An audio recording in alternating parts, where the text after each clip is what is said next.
ese, pero creo que... ¿Puedes poner una silla ahí? Porque esta sería la tercera clase. Pero si no grabo decimos cuánto clase. ¿Grabo el audio? Estoy súper dormida. Ya, partamos. ¿No es cierto? Hoy día es la última presentación de leche y partimos con la segunda presentación. Ya partimos, estamos justo, ustedes no lo crean, estamos en la mitad del semestre. Así que esta es la semana de la mitad del semestre. Así que partimos con carne pues. ¿Ya? Ya, mejoramiento genético en lechería.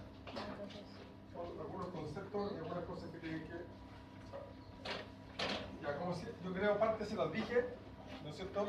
Hay mejoramientos que, o sea, la lechería, si es que está creciendo, ¿no es cierto? Se queda con todas las vaquillas y las terneras, y si ya llegaron a un tope y no tienen más espacio donde crecer, tienen que calcular la tasa de reposición, que es cuántas vacas salen y cuántas se tienen que quedar. En el fondo se hace siempre un cálculo de cuántas vacas promedio deberían salir por baja producción, por infertilidad o por qué cosas así, y cuántas uno tiene que retener. De esas que uno tiene que retener, obviamente se va a quedar con las mejores. Y eso hay que determinar, ¿no es cierto?, cuáles serán, ¿no es cierto?, las mejores vacas y cuáles tenemos que vender a otras lecherías. El objetivo, el primero, el gran objetivo, que quede claro, es la producción de leche.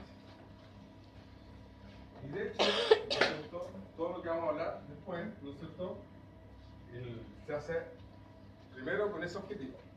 Obviamente también tiene el alto porcentaje de proteína y grasa, ¿no es cierto?, problemas, ojalá de índole reproductivo bajo, ¿no es cierto?, una morfología tanto en patas y en ubre para tener menos problemas, ¿no es cierto?, menos cojera y menos mastitis, por lo tanto mejor lechería y ojalá que sean resistentes a las enfermedades.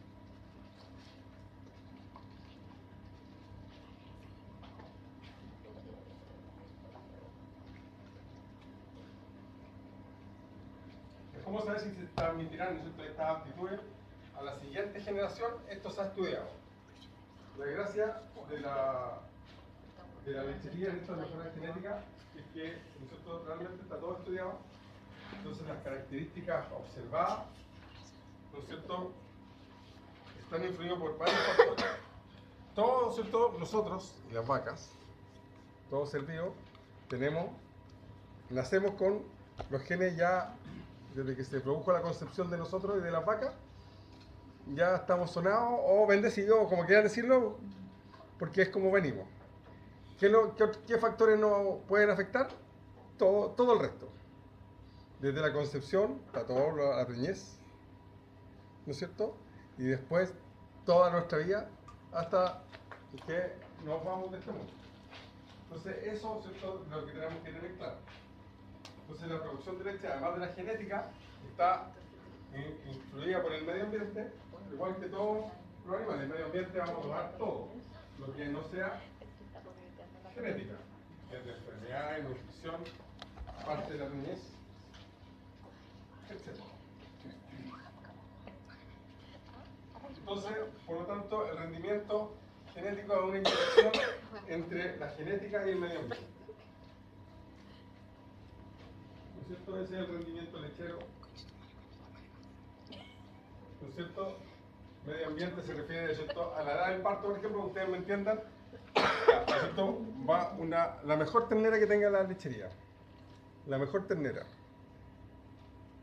No castran a los machos. Se preña a los 10 meses. ¿Qué va a pasar? Va a quedar chiquitita. Gracias, profesor. Pero bueno. ¿Ya? ¿No es cierto? Queda chica. Por lo tanto, su rumen va a ser más chico. Su genética está impecable. En el fondo, iba para la mejor lechera. Pero como se preñó antes, eso es ambiente, por lo tanto, no va a poder, ¿no es cierto?, desarrollar toda su capacidad genética en producción de leche. Entonces, una edad del parto, por ejemplo, adelantada, ¿no es cierto?, puede ser nefasto. La estación del parto también puede influirse en términos de enfermedades, ¿no es cierto? El número de ordeñas a medida que va pasando, ¿no es cierto? A 3 ordeñas, 2 ordeñas, vamos viendo la nutrición, temperatura, ¿no es cierto? Mucho calor o mucho frío, la luz solar, cuántas horas de luz hay, todas las enfermedades.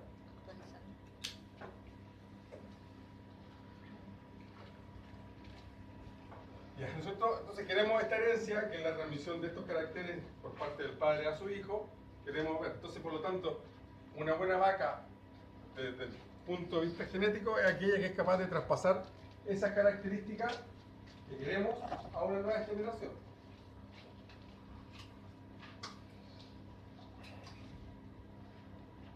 No toda como le dije, ¿no es cierto? No toda la producción de leche trabaja por genética, sino que tiene que ver que se den las condiciones para producir. Por ejemplo, en la vaca A, en esta cosa acá, la vaca A, que tiene, ¿no es cierto?, el gráfico de la parte celeste, ¿no es cierto?, es la parte, ¿no es cierto?, que se explica genéticamente y produce todo, la parte gris está explicada por el medio ambiente. Entonces, una vaca que tenga menos capacidad en términos genéticos o más mala genéticamente, puede producir más leche si el ambiente es el apropiado. Los mellizos que tienen la misma capacidad genética pasa lo mismo. No sé si ustedes tienen amigos mellizos, ¿no es cierto?, en términos generales, pero sí pasa porque al principio son iguales y a medida que va pasando se van diferenciando porque van cambiando su ambiente. ¿En qué sentido? En el caso de que yo conocí, ¿no es cierto?, era compañero de curso, ¿no es cierto?, a uno le dio un meningitis y cambió completamente. O sea, no estoy diciendo que sea así de drástico, puede ser. Lo mismo pasa con los mellizos en términos de bovinos. Si uno se enferma y el otro no, por ejemplo, le da diarrea viral bovina o le da leucosis y el otro no, ¿no es cierto?, la producción puede ser completamente distinta en términos de ambiente. Por lo tanto, el ambiente sí es fundamental para explicar la producción de leche. Esto solo parte de su, para más que hablar de mejoramiento genético, aquí vamos a hablar de cultura. En términos generales, la vaca, ¿no es cierto?, el humano tiene 23 pares, ¿no es cierto?, de cromosomas, la vaca tiene 30, y los genes, ¿no es cierto?, están situados a lo largo del cromosoma. Esto es para hablar de cómo se calcula la cosa. Un gen es la unidad básica de herencia, tiene la información genética, ¿no es cierto?, y los genes, ya, es una característica, a ver, ¿cómo lo quiero explicar? Una característica, cualquiera de las que ustedes crean, lo más probable, puede ser a excepciones, pero lo más probable es que esté influida por varios genes. Y esos genes, pongámosle A, B, C, D, ¿no es cierto?, además de esa característica, está influyendo otra característica. ¿Esto por qué lo quiero pasar así? Porque generalmente cuando hacemos selección, ¿no es cierto?, elegimos, en términos generales, cualquier característica que ustedes quieren que, ¿no es cierto?, un color determinado, una producción determinada, vamos mejorando hacia un lado, lo más probable es que estamos empeorando otra característica. Porque esos genes que estamos acumulando, ¿no es cierto?, influyen en otras características, a veces no deseadas, por parte del productor. Acá están, ¿no es cierto?, los genes, donde se ubican dentro del cromosoma, se llama locus. Y el genotipo que nosotros tenemos, ¿no es cierto?, en general, es lo que desde la concepción, ¿no es cierto?, es lo que se junta y está, y eso no va a variar. Lo único que se puede valorar el genotipo es a través del fenotipo, que es lo que en el fondo trata de hacer, lo que hace la ingeniería genética o la mejora genética, es eso, es fijarse qué cosas van cambiando en la vaca que van diciendo que va mejorando.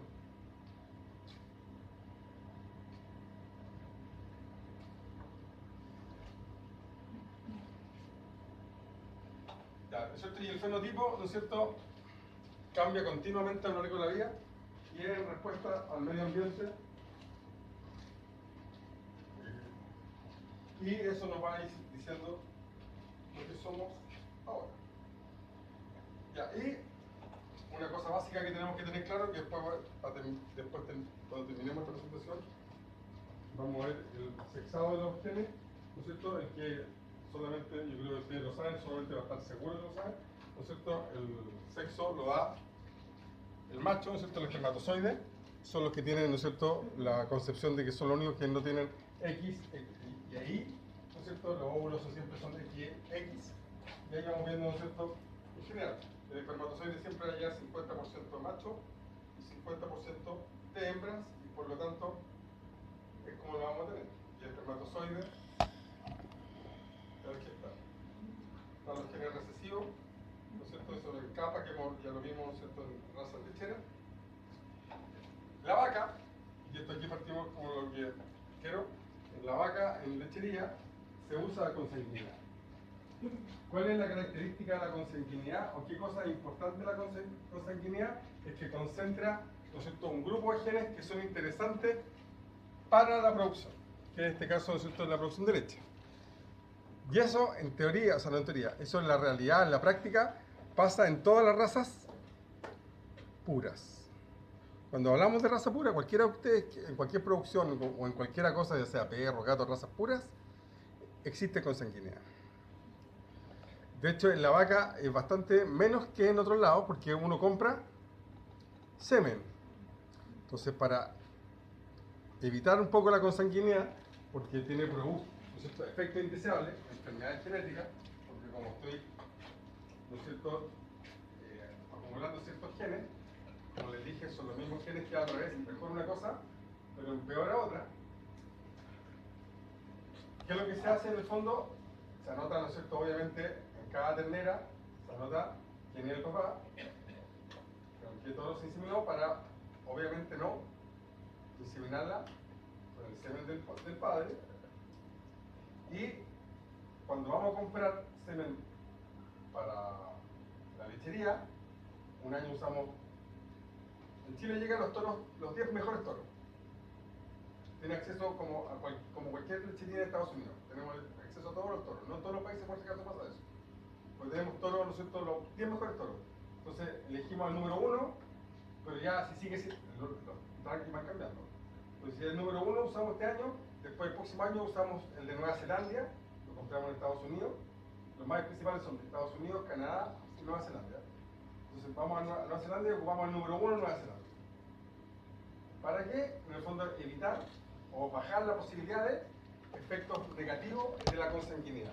No es que no exista, sino disminuir. Y lo importante es saber, ¿no es cierto?, más o menos en la lechería, ¿cuántos toros usa? En términos toro me refiero al estanque. ¿No es cierto? ¿Cuántos toros hay en el pajuelas de semen ahí? Más o menos mínimo 3. 2 toros para lactancia y un toro para vaquillas. Siempre son mínimo 3. El de lactancia, obviamente, porque tengo que estar seguro, a veces si son ya, llevo usando un tiempo un toro, que necesito tener uno que a la hija, ¿no es cierto?, no le toque el padre, y uno siempre para vaquilla, que es la característica que el toro vaquillero se llama, es que dé crías más chicas, para que no tenga problemas de parto. Es decir, si un toro lactancia da un ternero que pesa alrededor de 37, 38, 40 kilos, el toro de vaquilla está en 33, 34 kilos. En el fondo que sean más chiquititos para que tenga menos probabilidad de tener tos o problemas de parto. Entonces mínimo cuando cualquier lechería, estos mínimos usan 3 toros y van a ir cambiando. Y van cambiando en general los toros.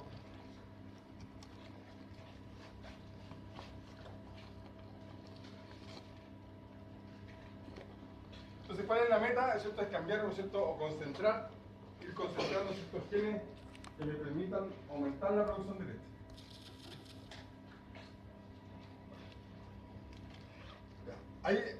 Cuando uno compra semen, no sé si han visto revistas para comprar, ¿no es cierto?, de los toros, te aseguran 2 cosas.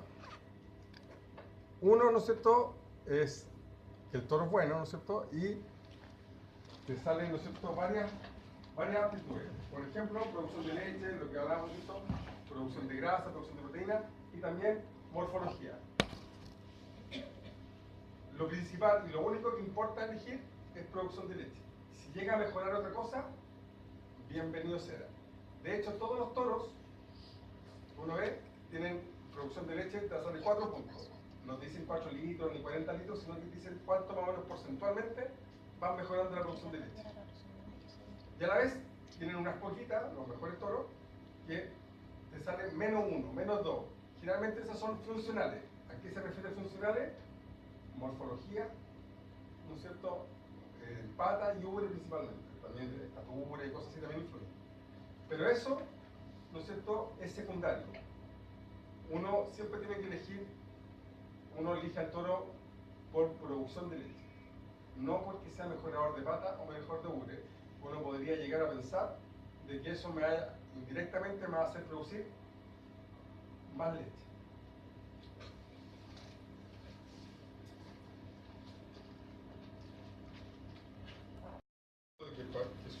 Que fueron como los padres que hicieron esto, cuantificaron todo. A todos le pusieron, ¿no es cierto?, ángulos de pata, cuánto mejora el ángulo, cuánto mejora la percepción, el largo de pezones, el ángulo de la ubre, todo eso se lo pasó a números. Todos son cuantitativos. Por lo tanto, todo se puede hacer. Ya. Lo problemático es lo que te estaba contando, ¿no es cierto? ¿Cuántos genes están involucrados en producción de leche? Son muchos. Por lo tanto, son muchas las características que van a ir cambiando a medida que vamos seleccionando esa variable.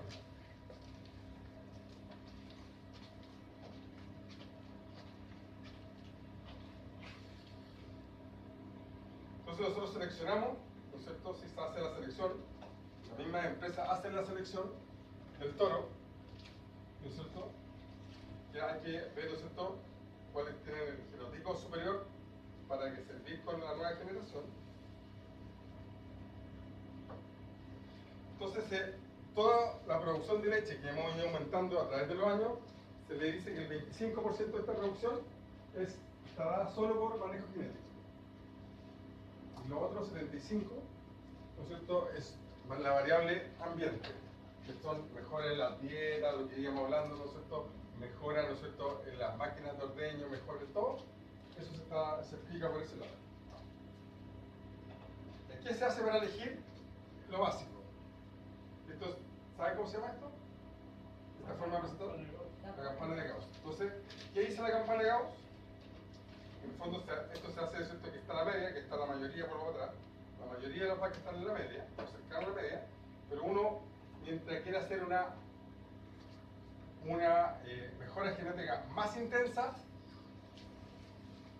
va achicando, deja producir o permite reproducir esta parte. Mientras más cercano al máximo estemos, más intensa es, ¿no es cierto?, la mejora genética, ¿me entienden? Mientras más amplio, ¿no es cierto?, el rango, mientras más permito que se reproduzcan, menos intensa es. Ahora, mientras más intensa sea, ¿cuál sería el problema? Más consanguinidad voy a tener.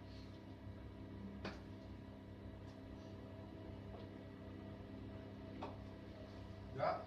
Y así van hablando. Y otra cosa que hay que tener es que no todos los rasgos que uno quiere son, ¿no es cierto?, o tienen la misma heredabilidad. ¿Ya? Que es la capacidad de pasarlo al otro. Aquí la heredabilidad, ¿cierto?, tiene un rango, ¿cierto? Menos 0,1 es de baja heredabilidad, por lo tanto la mejora genética por selección indeseable, o sea, no se puede elegir. De 0,1 a 0,3 es moderada, hay algo de ganancia, y sobre 0,3 es de alta heredabilidad. Entonces todas estas cosas se hacen, o se tienen que tener referencia en esto.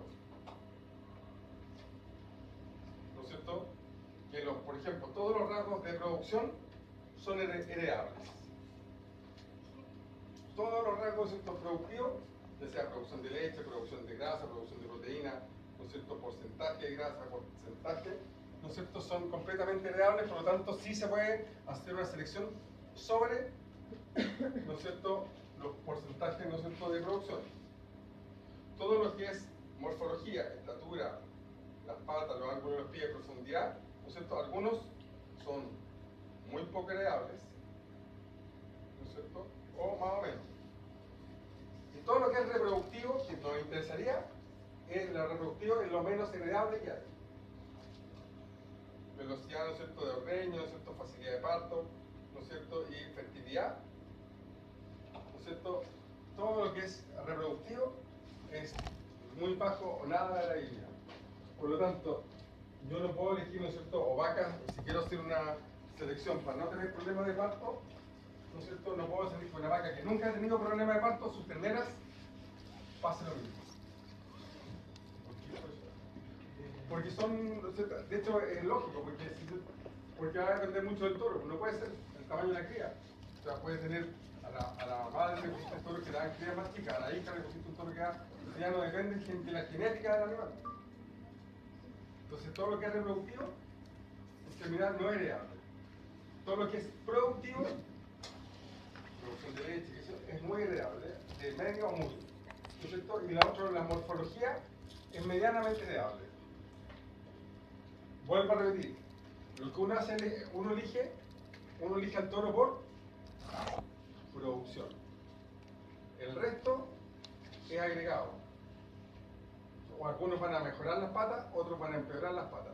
Pero las patas, como ven ahí, es poco heredable. Te dice cuánto mejora, pero uno sabe que es poco heredable. No tiene que pescar, uno no elige un toro que mejore la producción y que mejore las patas. Uno se preocupa solo de pocos caracteres, ya van a ver por qué. Hay otro concepto que tenemos que ver. Ya. ¿Cómo se elige el toro? Ya, el toro llega, ¿no es cierto?, en las empresas que inseminan, ¿no es cierto?, que venden semen, primero eligen los toros de acuerdo a los ancestros, ¿no es cierto?, como qué toros, ¿no es cierto?, van a ser posiblemente buenos progenitores. Y después, ¿no es cierto?, en caso de la lechería, hay información de los descendientes. Cuando uno habla de los 10 mejores toros, te aseguran, porque son muchas las hijas, que se han estudiado, y arriba tienen un número, y te va diciendo la certeza del dato que te están dando. Ese toro, para llegar a ser número 1, alguna vez fue un toro promesa, por llamarlo así, que partió cuando tenía muy poca hija y pintaba bueno, y esto cambia, ¿qué es lo que cambia? El precio del semen. La empresa lechera va comprando semen, ¿no es cierto? Y va eligiendo, ¿no es cierto?, cuando hablan de semen sexado, y ya vamos a llegar a eso, ¿no es cierto?, más caro debe estar alrededor de 60, 70 mil pesos. Y los más baratos, 5 mil pesos. El más barato no significa que sea malo. Nunca venden uno malo, sino que en el fondo lo que tiene es poco estudio. Entonces lo que te está asegurando en un principio, ¿no es cierto?, es solo con pocas hijas estudiadas. Por lo tanto, esa información puede ir variando a través de que se vayan estudiando nuevas hijas. La empresa lechera saca la revista trimestral, o sea, 4 veces al año va cambiando todos los números y va cambiando lo que yo le digo al ranking. Entonces ustedes compraron un toro, por dar un ejemplo, un semen a 5 mil pesos hace 3 meses atrás, y van a comprarlo de nuevo, ese mismo toro, o ese toro subió de precio, el otro, porque todas las hijas que se estudiaron en ese tiempo va pintando para bueno, va rankeando, por llamarlo así. O te puede pasar de que la sacan del mercado, porque la hija no está, ¿no es cierto?, siendo muy buena, por lo tanto el toro decidieron ya la empresa de no vender más semen de ese toro. Y eso, ¿no es cierto?, es lo que va pasando con estas cosas. Distinto es en carne, porque en carne muchas veces, la mayoría de las veces se usa monta natural. ¿Y qué es lo que prevalece? Solo esto. Cuando uno habla, ¿no es cierto?, en carne que se usa monta natural, solo, ¿no es cierto?, se usa información de los ancestros. Y de hecho, realmente, no, y eso va a depender de que el campo tenga, o, ¿no es cierto?, una fama de buenos reproductores. Y con eso va a ir variando. Ahora, se vende semen de vacas de carne sí se vende y cada vez se usa más. Pero la revista, como se usa mucho menos que en vaca, la revista es semestral. O sea, los números van cambiando semestralmente. No 4 veces en el año, sino que 2 veces en el año, porque los toros avanzan menos porque son menos estudios, es menos gente que compra semen, por lo tanto los estudios son, nosotros, para estudiar la hija y la hija, se demoran más. ¿Y cuánto es mejor? Comprar así como una lechería. Depende de la lechería, pues, si una lechería grande, te va a comprar siempre los mejores. Una lechería chica, que sí le interesa el precio del semen, va a comprar a veces promesa. Depende de cómo esté el sistema. O bajar promesa, por ejemplo, para las vacas. Claro, sí, varía mucho porque en el fondo tú compras muchas pajuelas, ¿no es cierto? Que la compráis a 60 o 70 y distinto a comprarla a 5.000 pesos. Si compráis 100 dosis, son 700 lucas, ¿no es cierto? Contra 50 lucas. No, 100, no, 50 lucas. Pero me refiero a que la revista sale como cuando, o sea, 4 veces en el año. Sí, pues, la vais cambiando 4 veces. Y es mejor comprarla. No, pues te da lo mismo porque va a ir solamente va a ir aportando datos. Claro. ¿Y qué va a pasar? Los toros mejores alguna vez, el toro puede estar muerto hace harto tiempo, pero el semen está congelado, pero alguna vez se va a acabar ese semen. Y ahí desaparece el mercado, por eso va a ir otro que va a superarlo. O no superarlo, pero sí va a llegar a arriba, porque el semen se acabó en el toro. Muchos semen de los toros que son ya top, el toro ya se murió de viejo. Ya no está, solamente que está congelado y puede durar en el mercado mucho tiempo más. Pero en algún momento se acaba ese semen y tiene que ir otro ahí supliendo el número 1. Y cuando uno puede comprar así como semen de una vaca o un toro holandés que sea en Chile. Sí, o sea, que está en Chile, el semen chileno. O O sea, la Austral es la única que queda, pero lo hace por medio de investigación. La Austral pierde plata con eso. El único centro de inseminación artificial chileno es de la Universidad Austral. Pero la Universidad Austral está consciente de que pierde plata con eso. O sea, no le llega ni la rodilla a los gringos, los holandeses, o sea, de hecho, lo hace solo por medio de investigación y mantenerlo, pero no gana plata porque todos nosotros compramos. Como quiero yo comprar semen, pero quiero comprar semen de un toro holandés. Sí, por supuesto. Pero tienen toro así acá en Chile que son holandeses. Se los compro ellos. Como ¿Está revender semen, certificado así como que es holandés? lo que está certificado es que es de tal raza, que lo más probable es que en Holanda, no sé si hay semen de Holanda, porque yo generalmente uso los centros de referencia, lo grande que es, la empresa se llama ABS, la que más trae, la mayoría, hay otras empresas más chicas, pero la que más compramos, ABS, ¿no es cierto? Y tiene toro canadiense, americano y neozelandese, son la mayoría. Me tendría que fijar si hay uno de Holanda, pero en teoría, si Holanda tiene un centro de reproducción de inseminación artificial, sí lo podéis comprar en Holanda. Para Chile, y se trae en avión como se trae el otro. Me refiero si en Chile hay vaca holandesa. Sí, ¿Cómo sí hay, en Chile sí. le sale un solo barato? O de otro país. No, pero es que el semen es barato, vienen de otros países. El semen viene congelado en Hay que avión. comprar afuera. Se compra afuera y te lo traen. Ah, ya. A veces te trae el semen de los mejores 10, pero esos mejores 10 ninguno está en Chile. Ah, ya. Esos toros no existen en Chile. Esos toros están en un centro, ¿no es cierto?, en Ohio, porque tú hay uno, en otro en Nueva Zelanda, no sé cómo qué parte, en Canadá. Y ahí de ahí te lo traen. Vienen congelados a Chile y tú compras el semen. Ya listo, o sea, acá lo que hay no es que se saque en Chile, sino que lo que viene acá es como se mantienen congelados y eso es lo que le venden. Ya, ¿no es cierto? Queremos, ¿no es cierto?, lo que volvamos. ¿Qué queremos?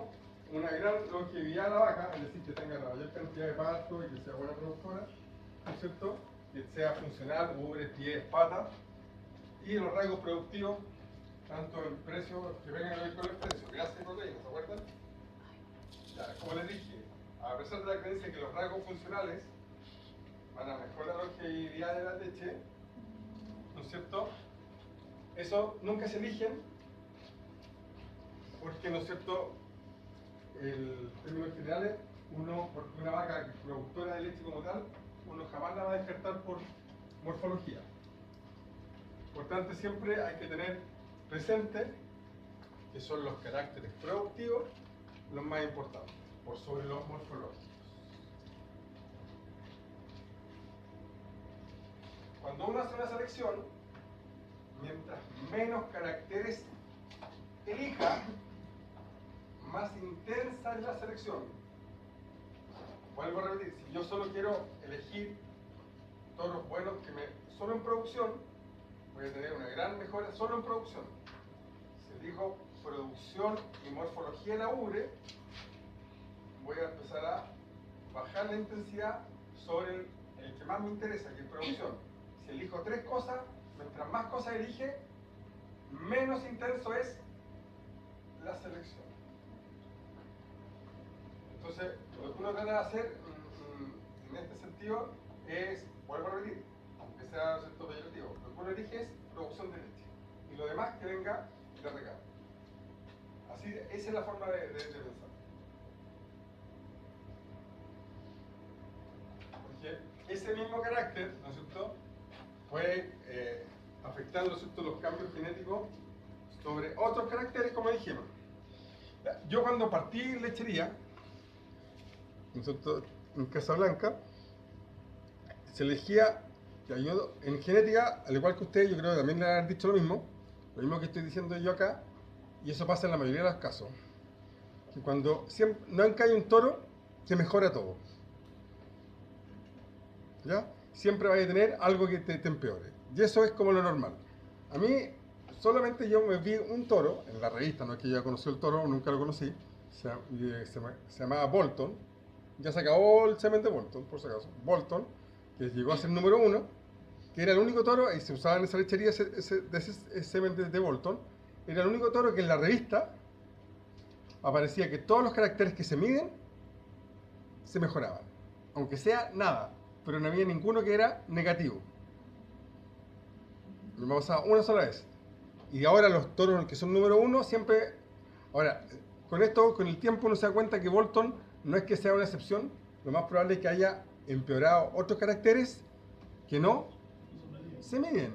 En el fondo, por ejemplo, capacidad auditiva, por dar un ejemplo, ¿no es cierto? No se mide en producción de leche, no está ahí cuantificado, sino que en los que se cuantifican era el que mejora. No significa que sea que él rompa la regla en sí, sino que lo más probable es que él haya, las hijas de él, que son las que se miden, algo que no era medible, ¿no es cierto?, haya interactuado como tal.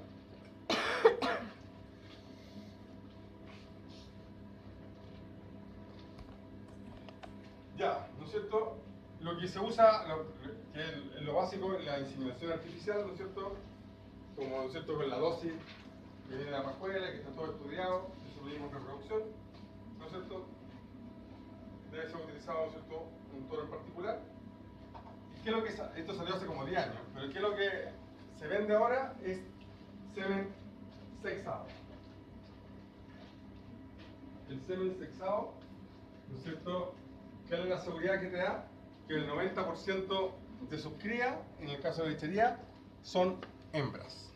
O sea, de 10 partos, 9 son hembras, 1 macho. ¿No es cierto? Es que se tiñe, ¿no es cierto?, el ADN del espermatozoide. Dijimos que uno eran X y otros eran Y. Los X tienen un poquito más de proteína, por lo tanto se tiñen un poquito más, ¿no es cierto? Y eso pasa a través de un láser que ilumina, ¿no es cierto?, el colorante, y una máquina los va separando. Aquí está. Miren, a esto se refiere, ¿no es cierto? Se tiñen, ¿no es cierto? Acá están los X, acá están los Y.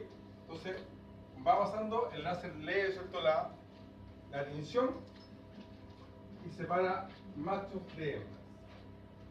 Ahora, ¿en qué afecta esto? En que la pajuela, o sea, frente al semen no sexado, tiene menor fertilidad.